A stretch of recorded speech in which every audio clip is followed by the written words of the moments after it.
ऐसी स्थिति में ये उनके ऊपर आरोप लग रहा था, हेमंत बिश्व शर्मा के ऊपर, कि ये देखिए मुस्लिम कंट्री के साथ इनका कितना गहरा रिश्ता है और ये घुसपैठियों को भगाना चाहते हैं।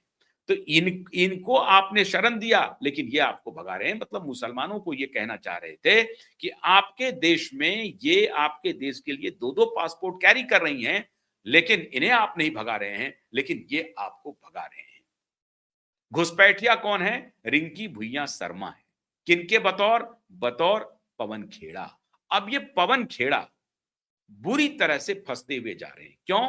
गौरव गोगोई ने, जिनके पत्नी के खिलाफ गंभीर आरोप है कि वो सीआईए की एजेंट हैं या MI6 की एजेंट हैं, क्योंकि पाकिस्तान में गौरव गोगोई की पत्नी के रिश्ते हैं पाकिस्तानी एनजीओ के साथ मिलकर काम करने के, और पाकिस्तान एम्बेसी से गौरव गोगोई के रिश्ते हैं, यह भी सर्वविदित है। इस मुद्दे को हेमंत बिश्व शर्मा चुनाव के दौरान धड़ल्ले से उठा रहे हैं, बार बार कह रहे हैं गौरव गोगोई की पत्नी के बारे में, उनके सिटीजनशिप के बारे में। अब आप कल्पना कीजिए, कल सुधांशु त्रिवेदी ने अपने प्रेस कॉन्फ्रेंस में कहा कि 18-20 वर्षों तक जो महिला इस देश की सिटीजन नहीं रही, लेकिन वोटिंग राइट उनको मिल गया, उस पर कांग्रेस पार्टी कुछ नहीं बोल रही है। लेकिन कॉन्स्पिरेसी करके 3-3 देशों के पासपोर्ट होने की बात खुलेआम कैमरे पर कांग्रेस पार्टी के नेता कह गए। अब इसमें दो बात हो सकती है। कांग्रेस पार्टी इस तरह की क्या कॉन्स्पिरेसी की मैन्युफैक्चरिंग यूनिट है? हिंडनबर्ग जैसी कॉन्स्पिरेसी या 3 पासपोर्ट वाली कॉन्स्पिरेसी? मतलब अपोजिशन के साथ अगर आप सीधी टक्कर नहीं दे रहे हैं तो फैब्रिकेट करो, कॉन्स्पिरेसी तैयार करो और उस कॉन्स्पिरेसी में खुद फंस जाओ। अब इसके आगे की कहानी सुनिए। राहुल गांधी का भाषण है आसाम में कि मैं इसको नहीं छोड़ूंगा, कांग्रेस पार्टी के बब्बर शेर इसको नहीं छोड़ेंगे। ये वर्बेटम है, कांग्रेस पार्टी के बब्बर शेर इसे नहीं छोड़ेंगे, मैं इसे नहीं छोड़ूंगा, इसे पाताल से निकाल के भी इसे जेल भेजूंगा। ये भारत का सबसे भ्रष्ट मुख्यमंत्री है। इस तरह की भाषा का प्रयोग कांग्रेस पार्टी के युवराज राहुल गांधी कर रहे हैं, अमर्यादित भाषा का प्रयोग, कि ये सबसे बड़ा चोर है, ये सबसे बड़ा भ्रष्ट नेता है और इसे मैं नहीं छोड़ूंगा, कांग्रेस पार्टी के बब्बर शेर इसे जेल भेजेंगे। इसके आगे और कॉन्स्पिरेसी सुन लीजिए। खड़गे साहब, मल्लिकार्जुन खड़गे कांग्रेस पार्टी के राष्ट्रीय अध्यक्ष हैं, आसाम में भाषण देते हुए कहा कि अगर सांप और आरएसएस के किसी कार्यकर्ता को आप देख लो, किसे कह रहे हैं ये? आसाम के मुस्लिम आबादी को कह रहे हैं कि अगर सांप और आरएसएस के किसी कार्यकर्ता को आप देख लो तो सांप को मारना छोड़ दो, लेकिन इस आरएसएस के कार्यकर्ता को, बीजेपी के कार्यकर्ता को दौड़ा दौड़ा कर मारो, ये तुम्हारा अधिकार है। ये कांग्रेस के राष्ट्रीय अध्यक्ष मल्लिकार्जुन खड़गे कह रहे हैं और कांग्रेस के सबसे बड़े युवराज नेता राहुल गांधी कह रहे हैं कि मैं इस शख्स को नहीं छोड़ूंगा, कांग्रेस के बब्बर शेर नहीं छोड़ेंगे, इसे पाताल से ढूंढ के लाएंगे और इसे जेल की हवा खिलाएंगे। आप ये कह सकते हैं कि ये जेल जाएंगे, मैं इन्हें नहीं छोड़ूंगा। आप पॉलिटिकल अपोनेंट को किस भाषा में कह रहे हैं? और देखिए, मल्लिकार्जुन खड़गे साफ साफ इंस्टिगेट कर रहे हैं एक कम्युनिटी को कि आरएसएस और बीजेपी के खिलाफ हिंसक हो जाओ, उसे मारो, जहां देखो उसकी पिटाई करो, उसको घेरो, उसकी हत्या कर दो। एक प्रकार से साफ साफ ये इंस्टिगेशन है, उनकी पिटाई, मारो पीटो। मारने पीटने के बाद क्या हो सकता है? हत्या भी हो सकती है।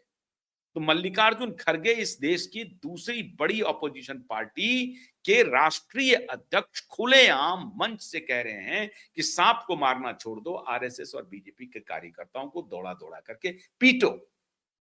राहुल गांधी कह रहे हैं कि इसे मैं छोड़ूंगा नहीं, कांग्रेस के बब्बर से छोड़ेंगे नहीं। और फिर पवन खेड़ा आकर के 3 पासपोर्ट का फर्जी डॉक्यूमेंट दिखाते। पवन खेड़ा बुरी तरह से गिर गए। अब वो उनका आ रहा है स्टेटमेंट कि मैं राहुल का सिपाही हूं। अरे भाई, राहुल तो खुद ही राहुल जी का सिटीजनशिप का मुद्दा अभी कोर्ट में है। उनके पास इंग्लैंड के नागरिकता का की चर्चा चल रही है। वो खुद, उनकी मां 18 साल 20 साल तक वो इस देश की नागरिकता नहीं ली लेकिन वोटर बन गई, उसका मामला चल रहा है। और आप कह रहे हैं कि मैं राहुल का सिपाही हूं। शर्म आनी चाहिए पवन खेड़ा जी आपको। इस तरह सवाल ये नहीं कि कांग्रेस पार्टी का या भारतीय जनता पार्टी का, सवाल है कि आप होमवर्क कैसा कर रहे हैं। आप एक जिम्मेदार विपक्ष की भूमिका नहीं निभा रहे हैं और जनता आक्रोशित है। अगर मान लीजिए जनता को नाराजगी है भारतीय जनता पार्टी से, तो जनता क्या करेगी? विपक्ष की तरफ देखेगी। और विपक्ष क्या कर रही है? साजिश कर रही है, झूठ बोल रही है। ये भारतीय जनता पार्टी को नहीं ठग रहे हैं आप देश की जनता को ठग रहे हैं। देश की जनता के सामने जो आपको अल्टरनेट होना चाहिए, आप अल्टरनेट नहीं होने का उन्हें सारा आधार दे रहे हैं और वो मजबूरी में भारतीय जनता पार्टी को वोट करने जाती है। इसका मतलब है कि आप भारतीय जनता पार्टी के बिहाफ पे काम कर रहे हैं। ऐसा प्रतीत हो रहा है कि Pawan Khera is working on payroll of Bharatiya Janata Party. It looks like that. ऐसा लोग चर्चा कर रहे हैं, पावर गैलरी में चर्चा कर रहे हैं कि शायद पवन खेड़ा भारतीय जनता पार्टी के स्लीपर सेल हैं जो कांग्रेस में काम कर रहे हैं।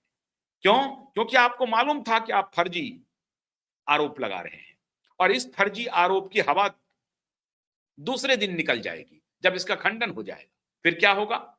जिस जनता को आप गुमराह करना चाह रहे थे, झूठ बोलना चाह रहे थे, वो जनता आपके ऊपर टूट पड़ेगी। क्योंकि भारतीय जनता पार्टी की मशीनरी कमजोर नहीं है। आपके झूठ को एक्सपोज करके अपने को सत्यवादी हरिश्चंद्र साबित करवाने में भारतीय जनता पार्टी पीछे नहीं रह सकती है। तो भारतीय जनता पार्टी तो एक प्रकार से उनके पास साम दाम दंड भेद सब है। आप उनसे कैसे लड़ सकते हैं? वो सत्ता में है, पर्स उनके पास है, वो कुछ भी दलीलें, कुछ भी नैरेटिव बना सकती है। इसका मतलब है कि आप जनता से छल कर रहे हैं, बीजेपी को छलना चाहते हैं, बीजेपी को पटकनी देना चाहते हैं, लेकिन आप जनता से छल कर रहे हैं, जनता को हरा रहे हैं। आप एक जिम्मेदार विपक्ष की भूमिका नहीं निभा रहे हैं। आपको चाहिए कि जिम्मेदारी पूर्वक जो साक्ष्य हैं, जो तथ्य हैं, उसके आधार पर आप लड़ाई लड़ें। लेकिन आप फर्जी साक्ष्य लेके चले जाते हैं, फर्जी तथ्य को आप पब्लिक डोमेन में लाते हैं। नतीजा क्या होता है? नतीजा होता है कि आपके दांव सारे उल्टे पड़ जाते हैं। सवाल है कि इतनी बड़ी कॉन्स्पिरेसी करता कौन है? क्या कांग्रेस पार्टी के अंदर एक ग्रुप है जो इस तरह की कॉन्स्पिरेसी करती है, या हर political party for that matter Bharatiya Janata party में भी इस तरह के लोग हैं जो इस तरह के गिमिक और कॉन्स्पिरेसी चुनाव के दौरान करने में उनकी इच्छा रहती है और वो करते हैं अपने अपोनेंट को बदनाम करने के लिए। ये राजनीति कब तक चलेगी? पवन खेड़ा को अब जवाब देना पड़ेगा। अगर तो उनके आरोप सही हैं तो अदालत में उनको साक्ष्य प्रस्तुत करेंगे, और अगर उनके आरोप सही नहीं है तो अदालत में साक्ष्य तो वो नहीं ही पेश कर जा पाएंगे, नुकसान आम जनता का करेंगे। इस कॉन्स्पिरेसी से हारा कौन? भारतीय जनता पार्टी नहीं, इस कॉन्स्पिरेसी से जनता हार गई। अब ये आपको तय करना पड़ेगा कि कौन जिम्मेदार राजनीति कर रहा है। बहुत बहुत शुक्रिया। नमस्कार।